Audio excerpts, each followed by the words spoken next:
संगीन गद्दारी केस में परवेज मुशर्रफ की सजाए मौत बरकरार। सुप्रीम कोर्ट ने साबिक सदर की अपील गैर मौसर करार दे दी।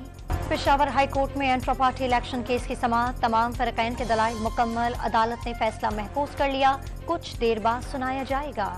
बानी पीटीआई लाहौर के बाद मियावाली के बाद इंतखाबी मैदान से आउट, कागजात नामजद की मुस्तरद होने के खिलाफ अपील मुस्तरद, आरओ का फैसला बरकरार। तहरीक इंसाफ ने सुप्रीम कोर्ट में बल्ले के निशान की दरखास्त वापस ले ली, अदालत ने वापस लेने की बुनियाद पर दरखास्त खारिज कर दी। इलेक्शन कमीशन ने इलेक्शन से मुतालिक अपना नारा तब्दील कर दिया, इंतखाबी नारे में लफ्ज शमूलियत का इजाफा।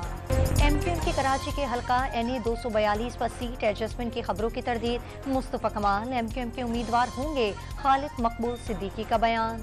नून लीग 15 जनवरी से इंतखाबी मुहिम का आगाज करेगी, मुल्क भर में 60 जलसे किए जाएंगे। नवाज शरीफ 17 जनवरी से अपने जलसों का आगाज करेंगे। इस्लामाबाद हाई कोर्ट का SHO थाना कोहसार को बलूच मुजाहिदीन को सिक्योरिटी देने का हुक्म, जबरी गुमशुदगियों के खिलाफ केस 13 फरवरी तक मुलतवी।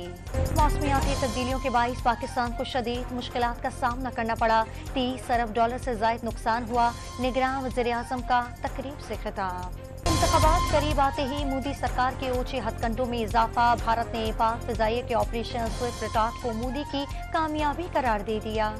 इसराइल के गजा पर वहशियाना हमले, 24 घंटे में 126 फलस्तीनी शहीद, मजमूई तादाद 23,000 से जायद हो गई। और एक्वाडोर में खाना जंगी फूट पड़ी, गैंगस्टर्स ने TV स्टूडियो पर कब्जा कर लिया, सदन फौज बुला ली।